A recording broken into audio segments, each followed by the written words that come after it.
Hello everyone, I am Ashwini Vashishtha और आज एक शॉकिंग न्यूज है मेरे उन दोस्तों के लिए जो आरडब्ल्यू के पदाधिकारी हैं और जो सेक्टर्स हैं उनके लिए वो स्टिल्ट+4 के अगेंस्ट काफ़ी दिन से आंदोलन चला रहे थे।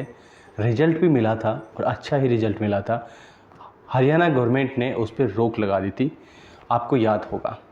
लेकिन एक जो अनएक्सपेक्टेड था उनके लिए, ये न्यूज़ उनको लगा कि ऐसा नहीं हो सकता। जो डीटीसी डिपार्टमेंट की वेबसाइट है उस पर सुझाव मांगे गए थे कि भाई आप इसके अगेंस्ट में हैं या फेयर में हैं, या कोई सुझाव देना चाहते हैं तो वो भी दें। अब उसका जो रिज़ल्ट आया है तो वो जो मेरे सोर्सेज ने मुझे शेयर कर दिया था कल, तो जो मैंने देखा तो हम तो यही उम्मीद लगा के चल रहे थे और उसका कारण था, मैं आपको वो भी बताऊंगा। तो जो डेटा है वो रियली अनएक्सपेक्टेड है, मैं आपको बताता हूँ जो डेटा आया है। अब इसमें जो डेटा है मैं पढ़ के बता देता हूँ आपको, जो व्हाट्सएप पे मुझे मिला है। अब सबसे पहले हम हरियाणा की बात करते हैं। हरियाणा की बात करें तो इसमें 26,299 टोटल वोट पोल हुए थे, जिसमें से 22,168 लोगों ने स्टिल्ट+4 के लिए फेवर किया है। वहीं 4,131 जो पोल्स हैं इसके अगेंस्ट हैं। और यदि मैं गुड़गांव की बात करूं, मैं गुड़गांव की बात कर लेता हूं। गुड़गांव की यदि मैं बात करूं तो स्टिल्ट+4 के फेवर में आए हैं 16,370 और विरोध में इसके अगेंस्ट आए हैं 2,438। यानी कि फेवर में 16,370, अगेंस्ट में 2,438। फरीदाबाद में है 2,811 फेवर में और 550 इसके अगेंस्ट। और ये शॉकिंग न्यूज़ है उन आरडब्ल्यूएज के लिए जिन्होंने इतनी मेहनत की है, इतना हार्डवर्क किया है, लेकिन ये पोल्स बिल्कुल उनके अगेंस्ट कैसे हैं मैं बताता हूँ आपको।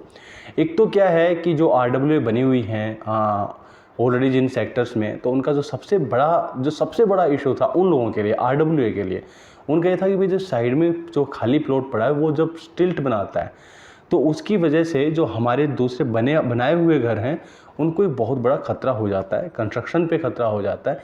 इसलिए हम इसका विरोध करते हैं।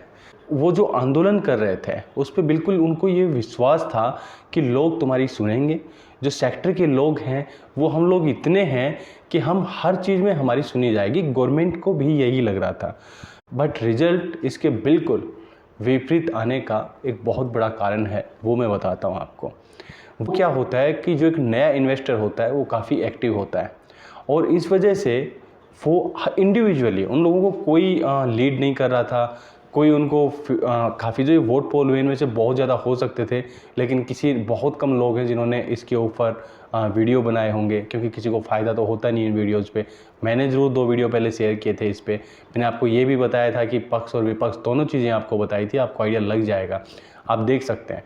इसके फेवर में वोट आने का सबसे बड़ा रीज़न है वो ये है कि जो लोग होते हैं, जो इन्वेस्टर होते हैं 1 या 2 साल पुराने या 3 साल पुराने, वो काफ़ी एक्टिव होते हैं, वो जुड़े हुए होते हैं मार्केट से, तो वो उनके पास कहीं ना कहीं से ऐसी खबरें चली जाती हैं और वो एक्टिव भी होते हैं, तो वहाँ पर पार्टिसिपेट भी करते हैं। बट यदि मैं बात करूँ सेक्टर्स की, तो सेक्टर्स में देखिए सबसे पहले आरडब्ल्यू तो काफ़ी एक्टिव था, लेकिन आरडब्ल्यूए बहुत हद तक, जो मैं सेक्टर की बात बता रहा हूँ आपको और जो सेक्टर में लोग रहते हैं, हुड्डा सेक्टर की बात कर रहा हूँ, जो हरियाणा अर्बन डेवलपमेंट अथॉरिटीज़ के जो हैं, आजकल एचएसवीपी है, तो उनके जो लोग हैं वो ज़्यादातर नॉन एक्टिव होते हैं। और जो आरडब्ल्यूए होती है ना, आरडब्ल्यूए चाहे बुरा मानो या सच मानो, मैं आपको जो बता रहा हूँ वो रियल है। वो सिर्फ प्रेसिडेंट वाले गेम तक फंस गई हैं कि राजनीति में हमें इतना फ़ायदा मिलेगा, हमें इस चीज़ में ये फ़ायदा मिलेगा। ग्राउंड लेवल की बात करें तो अपने ही लोगों से बहुत कम जुड़ी हुई हैं, इसलिए वहाँ के जो कॉमन रेजिडेंट्स हैं उन तक आरडब्ल्यू पहुँच ही नहीं पाती हैं। और इसलिए उनके खिलाफ, उनका इतनी मेहनत के बाद उन्होंने मीडिया, चाहे गवर्नमेंट एजेंसीज हों, अथॉरिटीज़ हों या गवर्नमेंट हो, वहाँ तक इतनी बातें पहुँचाने के बाद भी यहाँ पर फेल होने का सबसे बड़ा कारण है। और दूसरा ये भी है कि जिसने पैसा लगाया वो सोच के लगा प्लॉट्स में, तो जिसने ये पैसा सोच कर लगाया था कि स्टिल्ट+4 बनाऊंगा, उसको सेल करूंगा, तो उसको डर है, इस वजह से उसने किया। लेकिन जो सेक्टर्स हैं उनमें क्या है, सेक्टर्स में तो सबसे बड़ी बात यही है कि ऑलरेडी बहुत सारे जो प्लॉट्स हैं वो फुल हो चुके हैं, बन चुका है, कंस्ट्रक्शन कंप्लीट हो चुका है। और उनके आसपास हैं जिनमें कंस्ट्रक्शन नहीं हुआ, ऐसे प्लॉट बहुत कम है कि भाई मेरा घर यहाँ पे, मेरा प्लॉट ये है, मेरा कंप्लीट काम हो चुका है, लेकिन साइड में कंस्ट्रक्शन अभी होना बाकी है। तो मेरा डर कम है, और मेरा डर कम है मैं दूसरे के लिए इतना ज़्यादातर लोग टाइम नहीं देना चाहते, या ये कहें कि आज के लाइफ में टाइम है भी नहीं।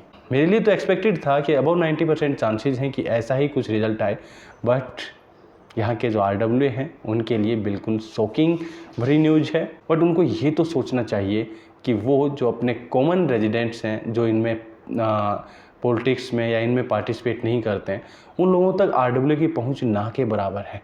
यदि ऐसा नहीं होता तो मैं कहता हूँ कि जो रिज़ल्ट है बिल्कुल इससे अलग होता, बिल्कुल इससे उल्टा होता। बट चलो अच्छी बात है, बट मैं किसी को अपोज करने या फिर फेवर लेने नहीं बैठा हूँ, क्योंकि मेरे लिए दोनों बराबर है। बट जो है वही मैंने शेयर करने की कोशिश की है। आपके क्या विचार हैं प्लीज़ ज़रूर कमेंट बॉक्स में शेयर करें, मुझे भी अच्छा लगेगा आपसे कुछ सीखकर। और यदि आप नए हैं इस चैनल पर तो सब्सक्राइब कर लें, बहुत अच्छे वीडियोज़ आने वाले हैं।